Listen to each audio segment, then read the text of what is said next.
මේ දවස්වල දැන් ගොඩක් දුරට නීතිපති ගැන කතා බහ කරන්න පටන් අරන් තියෙනවනේ. ඇත්ත. දැන් හර්ෂණ නානායක්කාර කියනවා නීතිපතිවරයාට ස්වාධීන වැඩ කටයුතු කරන්න අවස්ථාව දීලා තියෙන්නේ අපි ඇඟිලි ගහන්නේ නැහැ කියලා. ඒක වඩාත්ම හොඳයි. මොකද කලින් හිටපු රනිල් රාජපක්ෂලා කරේ නීතිපතිට වැඩ කරන්න දුන්නේ නැති එකනේ. ඒ අය තමයි නීතිපතිගේ වැඩ කටයුතුත් කරේ. එතකොට දැන් එහෙම තත්ත්වයක් අපි බලාපොරොත්තු වෙන්නේ නැහැ. හැබැයි එක තැනක අපිට පේනවා දැන් හැමදේම බ්ලොක් වෙලා තියෙනවා. කිසිම නඩකටුවක්ක් ඉස්සරහට යන්නේ නැහැ. ඔය හාල් කෑලි එකක් දෙකක් උදේට එනවා, හවසට බායි කියලා මාධ්‍ය සාකච්ඡාත් කියලා ආණ්ඩුවට පස්සපැත්ත පෙන්නලා යනවා hina වෙලා. එහෙම දෙයක් අපි බලාපොරොත්තු වෙන්නේ නැහැ මේ ආණ්ඩුවෙන්. කරුණාකරලා ඔයගොල්ලන් ගිය පාර දැන් එන්න කලින් මේ ආණ්ඩුව පත් වෙන කලින් ගොඩක් දේවල් කිව්වනේ. පාස්කු ප්‍රහාරය ඉතාම වැදගත්. පාස්කු ප්‍රහාරය අද වෙනතෙක් ඉස්සරහට ගිහිල්ලා නැහැ. අඩියක්වත් යන බවක් පේන තෙක් මානකවත් නැහැ. නමුත් උගලන් කිව්ව පාස්කු ප්‍රහාරය ගැන මේ ආණ්ඩුවෙන් තමයි සාධාරණයක් ඉෂ්ට කරන්න කියලා. ඒ ගැන ලොකු බලාපොරොත්තු ගොඩාක් මිනිස්සු ලෝකෙ වටේම අපි සිංහල දෙමළ ලෝකෙ වටේම මිනිස්සු බලාගෙන ඉන්නවා. කෝ අද වෙනතෙක් නඩුවක් කියන දෙයක් ඉස්සරහට යන පාටක් පේන්නේ නැහැ. ඉතින් මොකද්ද වෙලා තියෙන්නේ? අපිට වහම පැහැදිලි කරන්න හර්ෂණ නානායක්කාර දැන් ඔයා කලිනුත් කිව්වා තව මාස කීපයක් ඉවසන්න. අපි ඒ කාලයත් ඉවර දැන් ඔයා අදත් කියනවා දැනුත් කියනවා තව මාස කීපයක් ඉවසන්න හැමදේම හරියයි කියලා.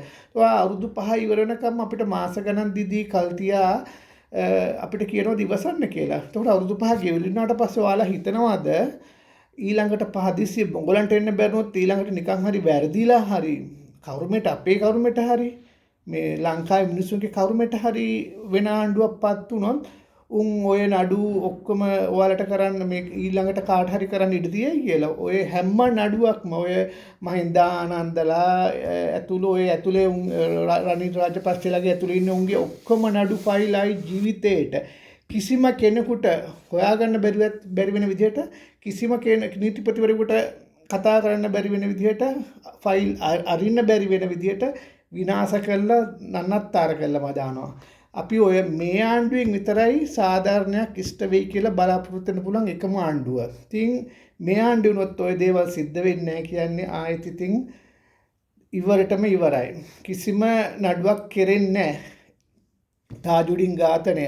එතකොට ජනමාධ්‍යවේදී ලසන්ත වික්‍රමතුංග ඒ වගේ ජනමාධ්‍යවේදීන්ගේ ඝාතන රැල්ලක්ම තියෙනනේ පසුගිය ආණ්ඩුව රනිල් රාජපක්ෂලාගේ ආණ්ඩුවල. ඒවට විච්ච අඩුම ගානේ කිසිම මේ ඉදිරියට යෑමක් පේන්නේ නැහනේ. කිසිම ෆයිල් එකක් ඇරෙන්නේ නැහනේ. කිසිම සාක්ෂියක් ගන්නේ නැහනේ ඇතුළට. එතකොට මේ මිනිස්සු තාමත් බලන් ඉඳලා මිනිස්සු ගොඩක් ඔයගොල්ලන් වෙනුවෙන් මේ ඔයගොල්ලන් සාධනයක් ඉෂ්ට කරයි කියලා බලාපොරොත්තු වෙලා ඉන්නවනේ. කොහොම දෙයක් පේන්නේ නැහනේ. ඉතින් අපි මේ සෝෂල් මීඩියා වල මිනිස්සු බණින එක සාධාරණයි කියලා වට හිතෙන්නේ නැද්ද? සෝෂල් මීඩියා කෑ ගහන්නේ සාධාරණ හේතුවක් නිසා කියලා ඔයගොල්ලන්ට තේරෙන්න ඕනේ. මේ ආණ්ඩුවේ හර්ෂණ නානායක්කාර විශේෂයෙන් ඔයා ලොකු කතා කියනවනේ.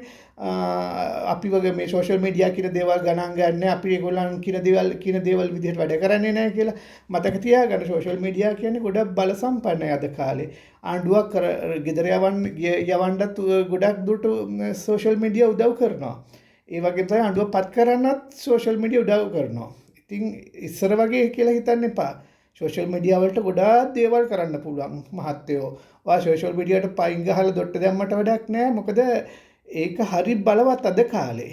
ඒක නිසා ඔය ලොකු කතා කියනවට කමන්නේ.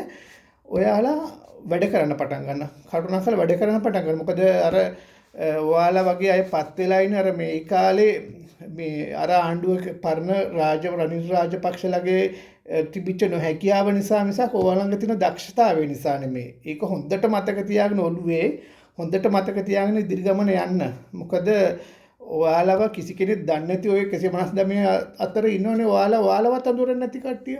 ඔයාලගේ කට්ටියවත් අඳුරන්නේ නැහනේ. ඉතින් එහෙම තියෙද්දි ඔයාලව එව්වේ ඔය 159 දීලා 4.3ක් දීලා ඔයාලව එව්වේ මේ බකන් නිලාගෙන ඉන්න නෙමෙයි. ඉතින් ඔයගොල්ලන් මේ හරි මන්දගාමී ස්වභාවයෙන් කටයුතු කරන්නේ. කවුරු හරි කෙනෙක් සතියකට සැරයක් වෙලා හානවා. ඒ හානි කරලාගෙන විපක්ෂය හුද්ද පැන තලනවා. ඔයගොල්ලන් ඒ අයට ලස්සන්ට කරුණු හරි ගස්සලා දෙනවා මේ මඩ ගහන්න. ඉතින් ඕව චුට්ටක් පාලනය කරගන්න. පේනවා ඔයගොල්ලන්ගේ දුර්වලකම් ගොඩාක් තැන් තියෙනවා. කලින් කියපු දේවල් සිද්ධ වෙන්නේත් නැහැ. ඉතින් බලාපොරොත්තු වෙච්ච කිසි දෙයක් සිද්ධ වෙන්නේ නැත්නම් ඉතින් අර ඔයාලා සෝෂල් මීඩියාට ගැහුවට බැන්නට මේ සෝෂල් මීඩියා වලින්ම තමයි ඔයාලව ඔයාලව මේ විවේචනය කරන්නේ. ඒක නිසා මේ අපිට වැඩ පෙන්නන්න එක්ක දවස ගානේ මේ කියන්න මෙන්න මේ දේවල් අපි කරනවා කියලාවත් අඩුම ගානේ මිනිස්සුන්ට දැනුවත් කරන්න. මිනිස්සු දැනුවත් කරන්නේ නැතුව කොහොමද අපි දන්නේ? මිනිස්සු දන්නේ නැහැ නේ ඔයගොල්ලෝ මොනවද කරන්නේ කියලා.